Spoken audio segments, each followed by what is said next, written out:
Oh.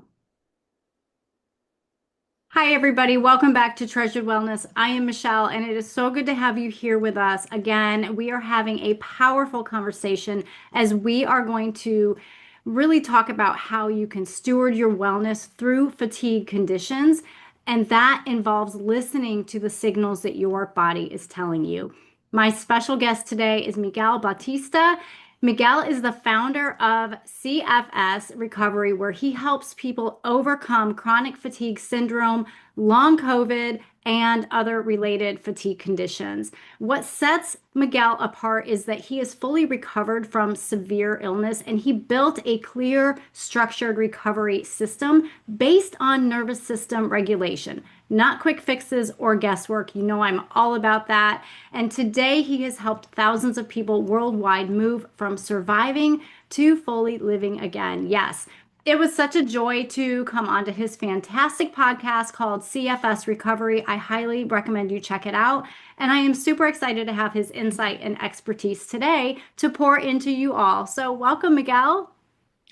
Welcome, welcome. Well, it's great to be here, Michelle. First off, I just want to say thank you so much for having me on. I've listened to your show and what you're building here. It's something really special. And I just want to acknowledge you for that because I know what you're doing isn't easy. As a content creator myself, I know it takes a lot of time, a lot of energy, and hard work. But from that, you're creating a massive impact with hundreds of shows. So I'm honored to be a part of it. And last thing before I jump in, for everybody listening, do me a huge favor, go leave a 5-star rating and review on whatever platform you're tuning in from so that Michelle can impact even more people. I already did mine over on Apple Podcasts the other day, so come join me. But Awesome. di- diving into it, yeah, who am I? My name is Miguel. Like Michelle said, I run CFS Recovery. Recovering from mysterious, debilitating symptoms like brain fog, where no matter how much people sleep, they wake up feeling mentally drained, and fatigue, where no matter how much they rest, they still feel like a zombie, along with dozens of other potential symptoms. A lot of times it can leave us feeling really frustrated, sometimes even hopeless. And what people want uh, is they want to get back to who they used to be. And many people who are sick, they just struggle finding answers that actually work while also being told it's all in their head. And so they can end up Mhm. trapped in this cycle of really just surviving instead of thriving and losing years of their life to an illness that nobody seems to understand. So, what I do along with my team is we help them fully recover using nervous system based approaches along with neuroplasticity so they can get their lives back and live as the 2.0 version of themselves. And just so people have some context, I've worked with thousands of individuals. We have over 50 hours of recovery case studies and just helped a lot of people really get back to fully living the lives they thought they lost forever. And I myself, I'm actually fully recovered from my own health issues. So I actually dealt with 50 plus symptoms myself. I was bedridden for several months straight, being spoon fed by my grandma, couldn't roll over in bed, couldn't shower. At my worst, I was actually hospitalized for 2 months straight. And I had to learn how to use a wheelchair and then a walker and then learn how to stand on my own 2 feet again. So I really had to build my life from scratch. But now I don't have any symptoms, haven't had symptoms for years. But what I'm most proud of is watching people who have recovered just cry tears of gratitude for being able to feel wind on their face again, to be able to spend time at the dinner table during Christmas or birthdays without all the pain and fatigue and other symptoms, and really just be a functioning member of society. And you know what I find interesting, Michelle? People see my life now and they say, wow, you do so much. How do you work so much? How do you exercise and do all this travel? You run this international health organization. What's the secret sauce? Like, what's the secret medication or the magic silver bullet? But I'll tell you one thing, Michelle, there is no one exact thing, but there's a few things. And my life wasn't always how it is today. I went from zero to hero, I would say, and surviving to thriving. But today, I'm just very grateful to be living my best life. It's been a long, long journey to get here, which I'm happy to dive into. Yeah, and that actually you have such an important story. And so what you just said, I want to ask, what are you treasuring right now in the season of life? Right now, I am treasuring impact, I would say. And what do I mean by that? When I was sick, this actually goes back to when I was bedridden. I would always tell myself, if by some miracle I recovered, that I would go back and try to help as many people as I could. Because for me, recovery, at one point, it wasn't even possible. And I think for a lot of people right now, they might have been dealing with this for so long that that future of thriving health, like being able to run and exercise and travel, just have that vibrant energy, it can start to feel more and more out of reach. And so it can leave people feeling hopeless sometimes. And that's where I was at.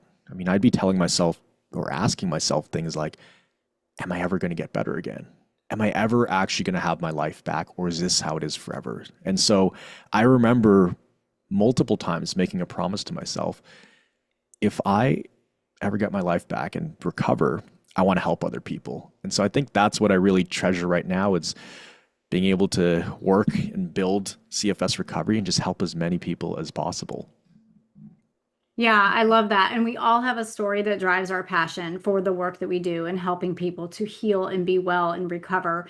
So let's go back. Let's go back to those dark days and weeks, months, right? Where you were officially diagnosed with chronic illness, chronic fatigue, 50 symptoms. Goodness, how did that time in your life lead you? Like, talk about that time in your life, some of the emotions that you were feeling, all of that. But then, how did it lead you to desire to say, hey, well, I'm going to get out of this and I am going to help so many people to be well and with the specific work that you're doing today? Hmm. Yeah, it was quite the crazy journey. So I think it's important to kind of paint out how I even got there and kind of, I guess, like you asked, what was happening during that time? What was it like? There were a lot of mistakes that I made that kept the illness alive, that kept it going, that kept me on the downward spiral. And here's what I see people do over again. And I want to be clear, I did all of this myself. So I'm not judging anybody here. This is the path most of us take because it's all we know. At first, I was chasing diagnosis because I was just working so much 12 hours a day, 5 days a week, minimum as a personal trainer. I also put a lot of internal pressure on myself. A lot of people who get long COVID and CFS, type A personalities, perfectionists, they have difficulty setting boundaries. And that can lead to them just stacking on all these stressors on their nervous system. They may not realize that's actually happening until the body starts giving them signals. And those signals is basically the body trying to get them to slow down or, hey, let's take our foot off the gas pedal here. It's getting, the wheels are getting a little shaky. It's like if you're driving way too fast, things start to fall apart. And so you can only redline the engine so long. That's what I was doing. And then I started getting headaches, insomnia, anxiety, palpitations. And so usually in most cases, you start chasing the diagnosis, right? So people go from specialist to specialist, hoping somebody will finally tell them what's wrong. You go to the rheumatologist, the neurologist, endocrinologist, infectious disease, you get the blood work, MRIs, sleep studies, all of that, and the tests keep coming back, quote unquote, normal. And so now they don't just feel sick, you start to feel crazy. I felt like I was going crazy. Like maybe I was making this up. Maybe this is a nightmare. So that can be a pretty dark place to be. And then what happens after that is, people start just throwing supplements and treatments at it.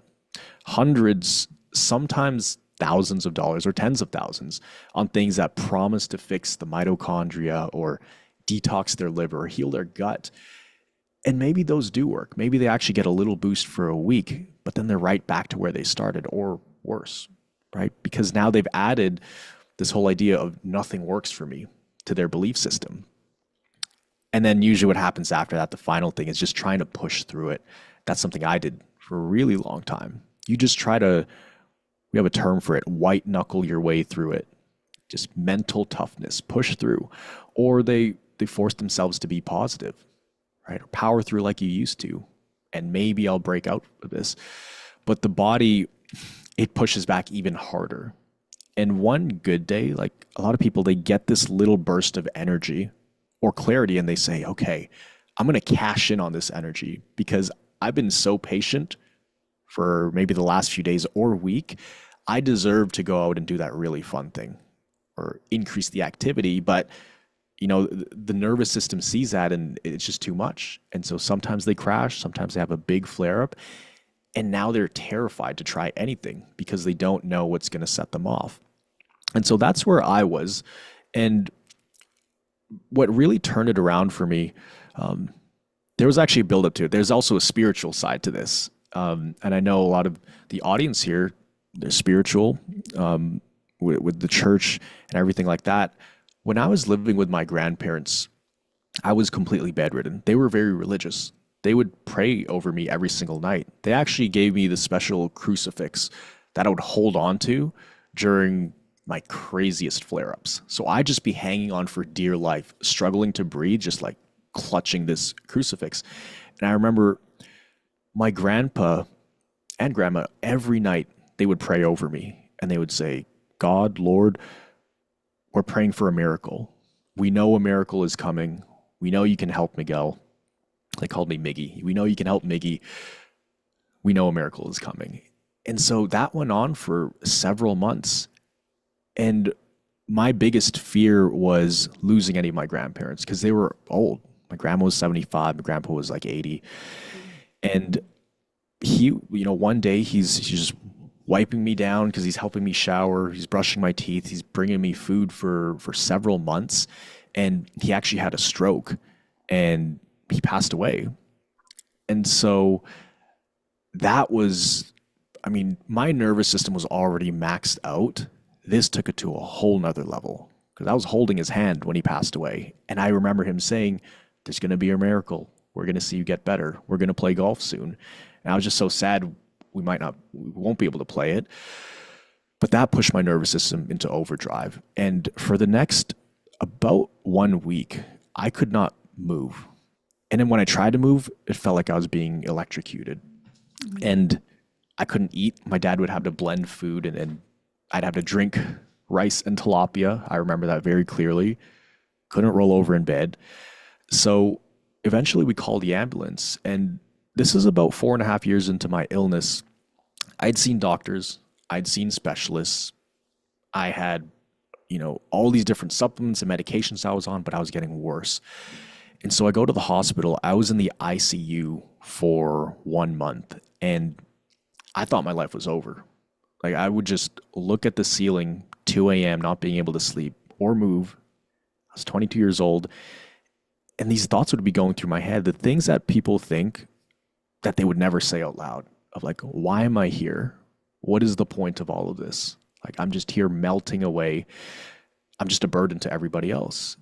But after a month in the ICU, they said, Miguel, your tests are fine. Like, you're not going to die.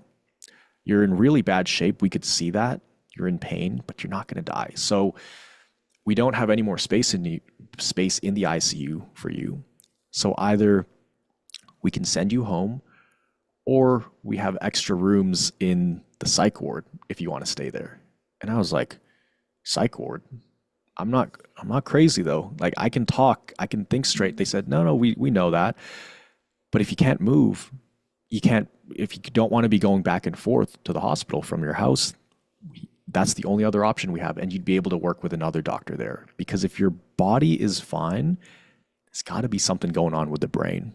And I said, you know what? I don't have any other option right now. I can't go back home. So I said, okay. But anyways, that's when things really turned around for me. This changed the entire trajectory of my recovery because the doctor, the psychiatrist, I'm still friends with him to this day. He looked at me and said, Miguel, I looked at your records and your books. It's a whole stack of tests. He said, I know exactly what's going wrong with you. You're going to be okay. And I know how to fix this. You just have a hypersensitive nervous system.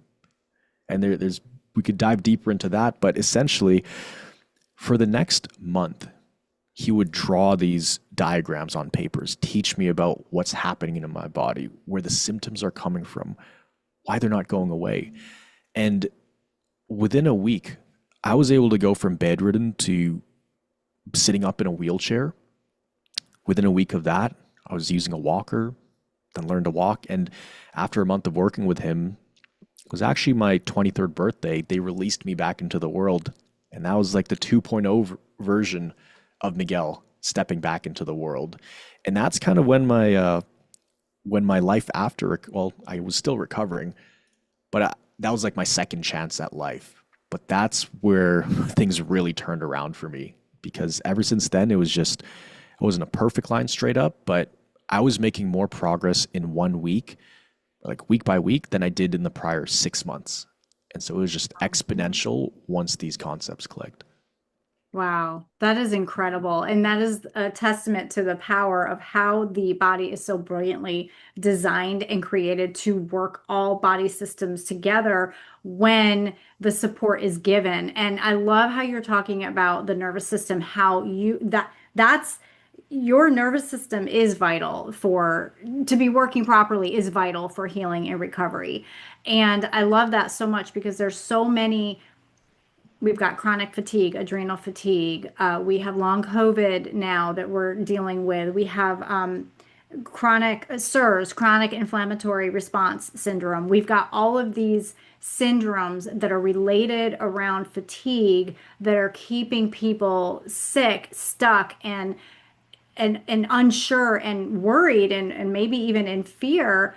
And when we understand how the nervous system is affected and impacted, it can change everything. So I'd like you to talk more about that because the women that are coming to me, they are high functioning, they are getting things done, but they are doing it all through a lens of exhaustion, right? And Yeah. it's starting to take a toll on her physically, emotionally, mentally.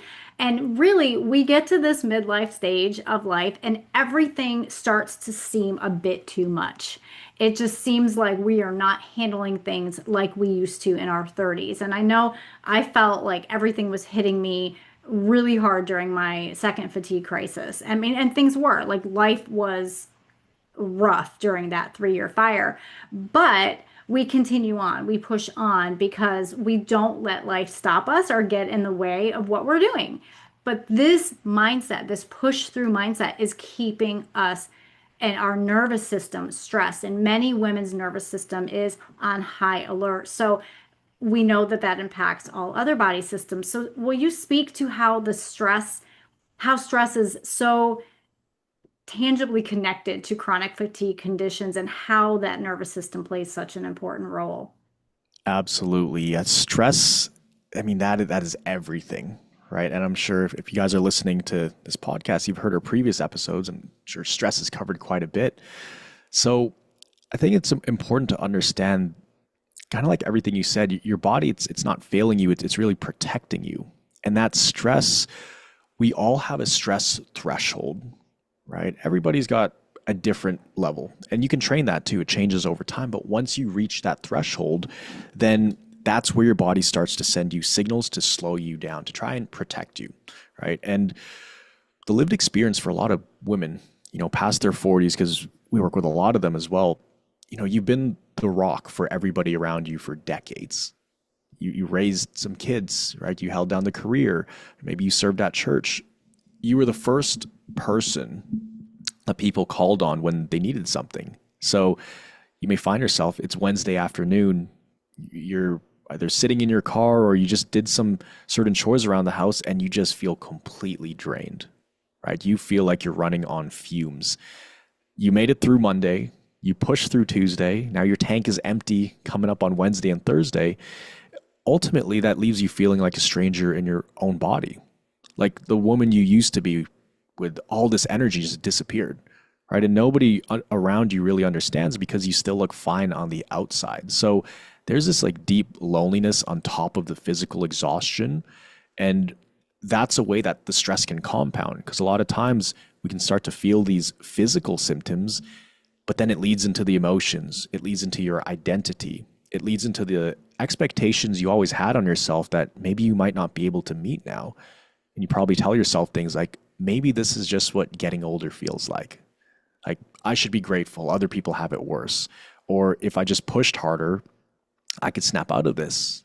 Or maybe on the other side, it's like, maybe there's something seriously wrong with me that nobody can find, and this is just how it's going to be. And so I think education is a huge part of solving this, just understanding why we're feeling so run down. And the way we help people solve that is teaching them about this stuff, teaching them that the body is doing exactly what it's designed to do. The nervous system, it's just been carrying around too much stress for too long. And even with stress, let's talk about that. I actually look at stress as any kind of stimulation. So it's not always a bad thing. Right. You could have good stimulation happening. Like if you go to a concert with flashing lights, that's really fun if you really enjoy music, but do that for like 2 days straight. Yeah, that's going to be stressful on the nervous system. Right. So essentially, it's when you stack all this stimulation, and it's not just physical, it's the mental pressure you put on yourself, it's the emotions, it's the caregiving to the family, it's the hormonal shift, all of these things, it eventually can hit a threshold. And once it hits that, now it's stuck in survival mode. And the fatigue, the brain fog, the crashing, they're just signals. It's your nervous system asking you to slow down. And most of the time, people are used to hearing, just push through it, or take the supplement, or try yoga. Generic advice that treats the symptoms, but it completely ignores the source. So that's where we really try to address the root cause of these things. And a lot of times it's not even adding new things.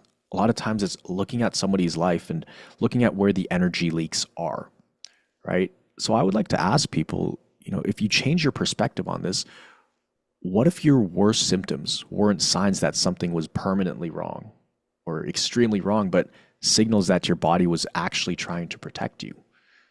And once you can reframe it as that your body's trying to help you versus attack you, it completely changes the way you see the symptoms, and you can start working with your body versus against it.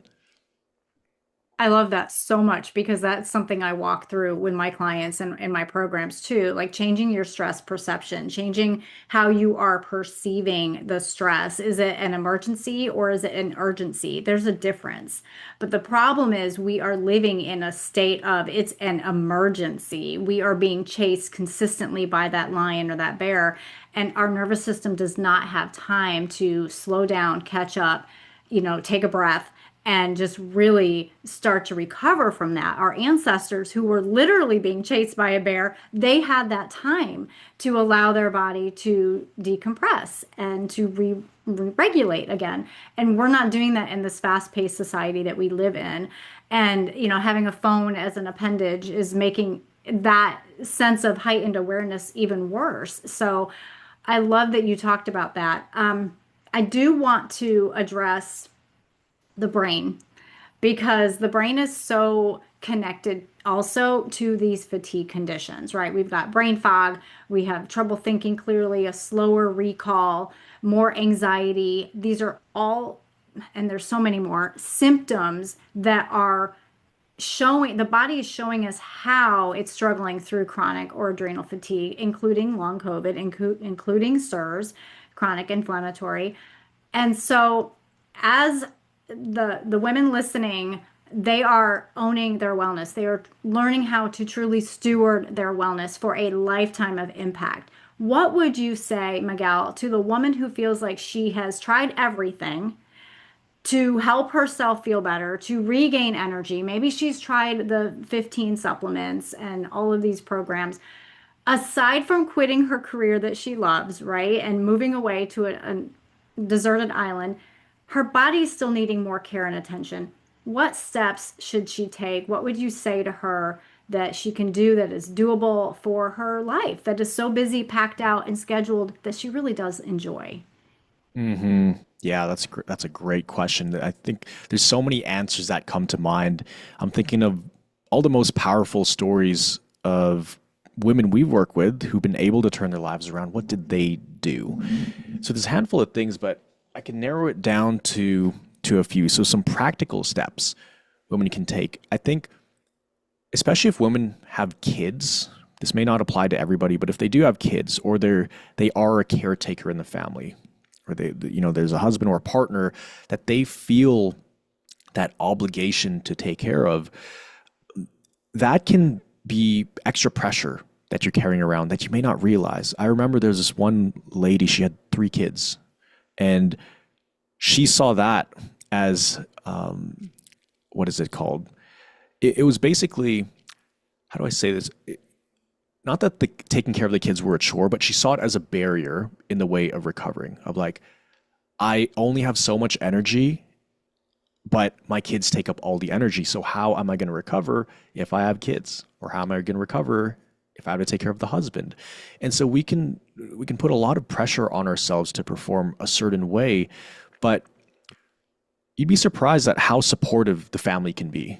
Because once we got her to realize that, hey, you don't have to always cook every single day. You don't have to clean every single day. And the whole house doesn't have to be absolutely perfect. Like, it's okay if it's not perfect. It's okay if the beds aren't made ASAP every day at 9 a.m. And so when she started taking those expectations off, the family went with it very well. And they were like, hey, mom, we'd love to help you. And same with the husband. Like, they want us to get better, right? They want you to get better. And so they're there to support you. So I think giving yourself the permission to dial things back a little bit in terms of like doing slightly less chores, doing slightly less cooking, they would understand, because this is just a temporary phase. It's not like you're being lazy or it's going to be like this forever. This will actually allow you to do more of the things you love to do, or more of those fulfilling things you'd like to do, like serving the family or whatever it is that you do. Dialing things back is actually going to boost your capacity. It's kind of like working out, right? You don't go into the gym and try to do 100 push-ups day one if it's your first day. If you did try to do that, you'll probably get injured.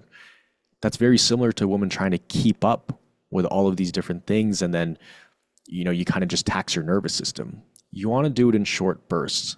So in the gym analogy, you do 10 push-ups, maybe 20, then you get sore, then you take a break for 3 days or whatever. When you're feeling better, then you go back, because you actually give your nervous system space to adapt to that level of stimulus. So with women, dialing things back on the chore side of things, that's a huge one, but also not feeling guilty about it. That's a big one. I think that's even more important than the physical stuff, because a lot of times they can feel like they're not doing the best job as a mother or as a wife, and that can just eat away at them emotionally.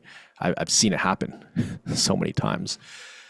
So if you can look at this, this slower period, this period of you doing less things or being quote unquote less productive because you're resting more, you want to see that rest as something that's actually productive. It's like a springboard. Or I call it like the bow and arrow analogy. In order to shoot that arrow further, you actually have to pull back even more. So it feels like you're going backwards when you're slowing down a little bit, but that's going to launch you into the next level of health. So I think when it comes to chores, that's probably the biggest one. And in general, just looking at your calendar, looking at what are you doing physically and mentally. Those are the easiest things to spot. Physically is the easiest one first, because you can literally see what you're doing. Cognitively, it's a little bit harder because you can't see that, you can't track that. But like, how much screen time are you doing every day? What are you doing for work? How many to-do lists do you have running simultaneously? And then also emotionally, that's the third part. How are you feeling emotionally throughout the day? Not just with symptoms, but in general. When life throws you a curveball, when the kid spills something, or when you're in traffic or when you're driving and someone cuts you off, like, how does your nervous system respond to that? Is it on edge? And we want to look at what you're doing and see where we can add in some space in that. So physically, where can we add in scheduled breaks in your calendar, even just for 5 minutes? Sometimes that is all it takes for your nervous system to kind of hit the reset button. So adding in scheduled breaks throughout the day doesn't have to be much. It makes a big difference though. And then also look at cognitively, how much are you on your screen? How much are you working? Again, are you taking those breaks? If not, schedule it in, even for 2 minutes. That makes a big difference. And then on the emotional side of things, just being aware of how you feel in your body without judging it. Like, is your heart racing when you're thinking about having a certain conversation with somebody, or when you have a symptom come up, whether it's pain or brain fog? How do you view that symptom? And also, is that causing an emotional reaction in your body? And sometimes it's not just fear of a symptom. Sometimes it's frustration. A lot of times it can be frustration. So what I always tell people is the more you can neutralize as much as possible, we're not robots, so we'll never completely neutralize it. The more you can neutralize emotions around symptoms and life in general, or bring it back to baseline, the better, and the more regulated your nervous system is. Like, we all know somebody who they can be driving, they could get cut off, and it's like, oh, whatever. Okay. I got stressed out for maybe half a second, and now I'm back to enjoying the music. Whereas another person, someone cuts them off, the whole day is ruined, maybe their whole week even, right? So you want to ideally lean towards the person who can get back to baseline within a few seconds. And sometimes depends on the day too. Sometimes, I don't really get cut off, but if it does happen, I'll get mad, but I'll try to be aware about it so I can bring it back to baseline.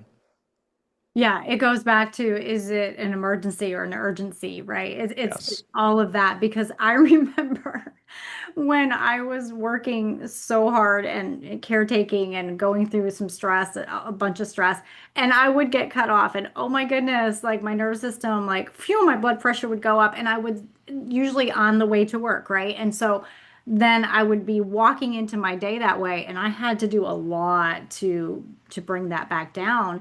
And when I recovered, it was no big deal. So it's literally, it is so true if your nervous system is on high alert. I love the practicality that you brought to us. And I love the fact that you talked about chores, because this is a really, really big thing for women. They're generally the ones that are taking care of the home.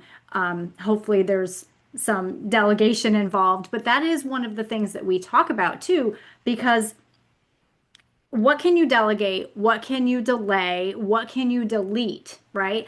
And so some of these things involve, let me hire somebody to come clean my house once a month. Little chores like that, and these are things that I've walked through with clients, and I've had to figure out myself as well, because we all have the same amount of time. We all have 24 hours in a day.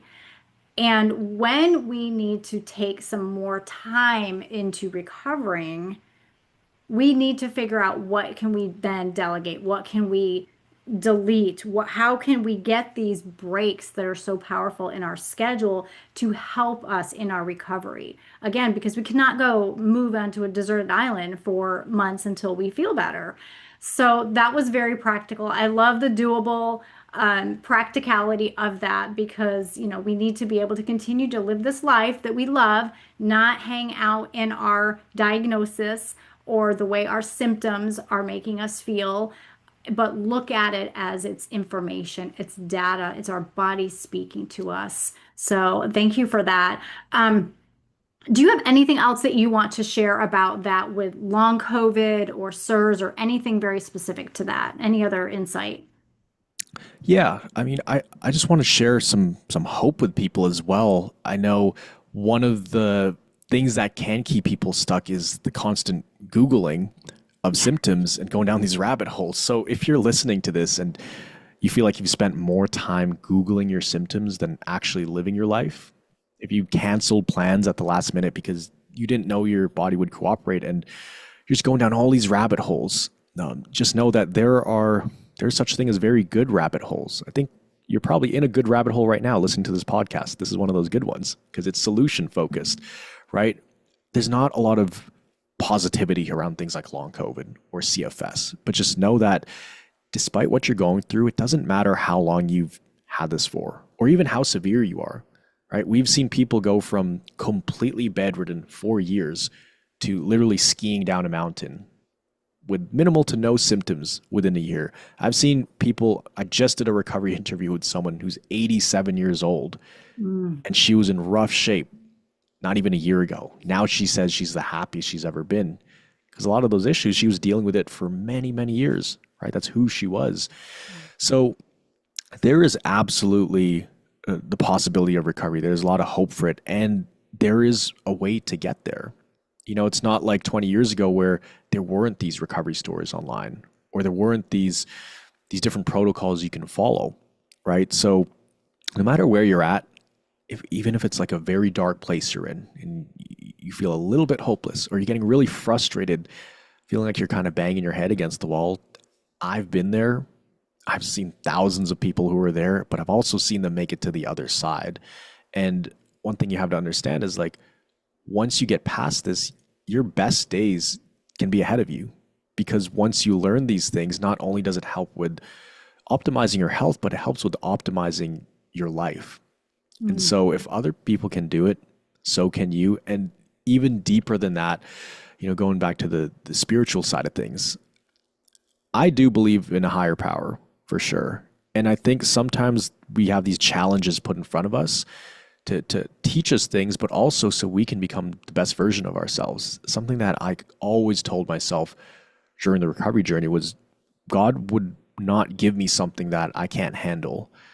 And there's probably a reason for this. And it may not make sense right now. It's actually really confusing right now when I'm in the storm, but things will make sense down the road. And looking back after having gone through that journey, you know, watching my life from the sidelines for years, but today having no symptoms, being able to travel, exercise, have a global impact, really living my dream life, I can see how the dots connect. And it was just, it's become full circle to see how everything played out. And I'm glad when I was in the trenches that I kind of listened to that voice and just trusted it, that something better was coming and that I never gave up. Yeah, absolutely. And that was a great piece of hope right there. I'm all about hope. There's always hope in God's kingdom. And so you left us with a treasured truth, which I love so much. Thank you for that. I will be linking your YouTube channel as well as your contact information. But how can they find you? How can our listeners find you? And do you have something that you'd like to offer? Yeah, I do. So, Michelle, one thing I love about you is you're constantly showing up for your audience, giving massive value. So that inspired me to do the same. I want to give everybody listening here something I've literally never offered before outside of our recovery systems. Never shared it publicly. So it's something I reserved. I only reserve it for our highest level members.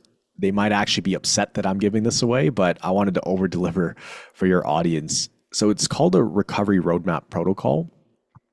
This isn't for somebody who just wants a magic pill or a quick fix, right? If you're looking for something that's going to cure you overnight without any effort, it's probably not going to work for you.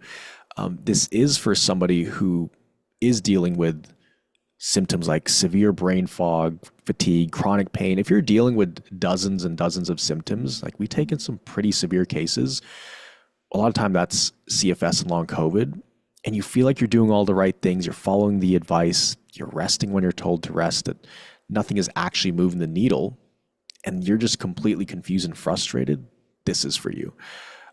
So here's what you have access to. It's a two-part kit or protocol.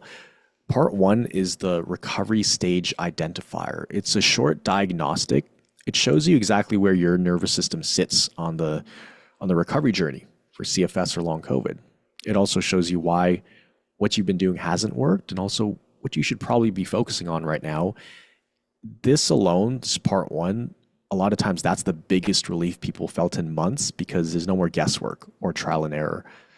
Part two is what I'm most excited about. This is what I debated to include or not, but it's called the personalized recovery report. So this is the exact internal tool we use with our premium clients.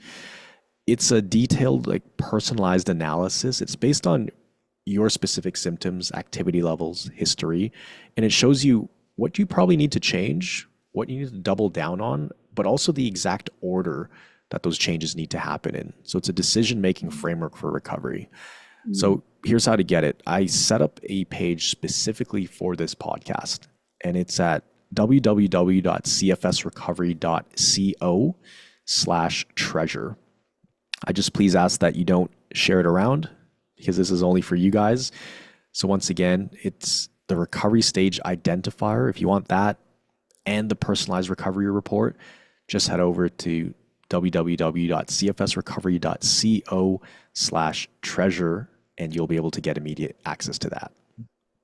Wow, that is so generous. And yeah, definitely get your hands on that. And all of your information will be linked below in the description and the show notes, both audio and on the YouTube channel, Treasured Wellness. So thank you so much for that because that is such a gift. And I can imagine the hours, weeks, months put into that. So thank you so much for that, Miguel.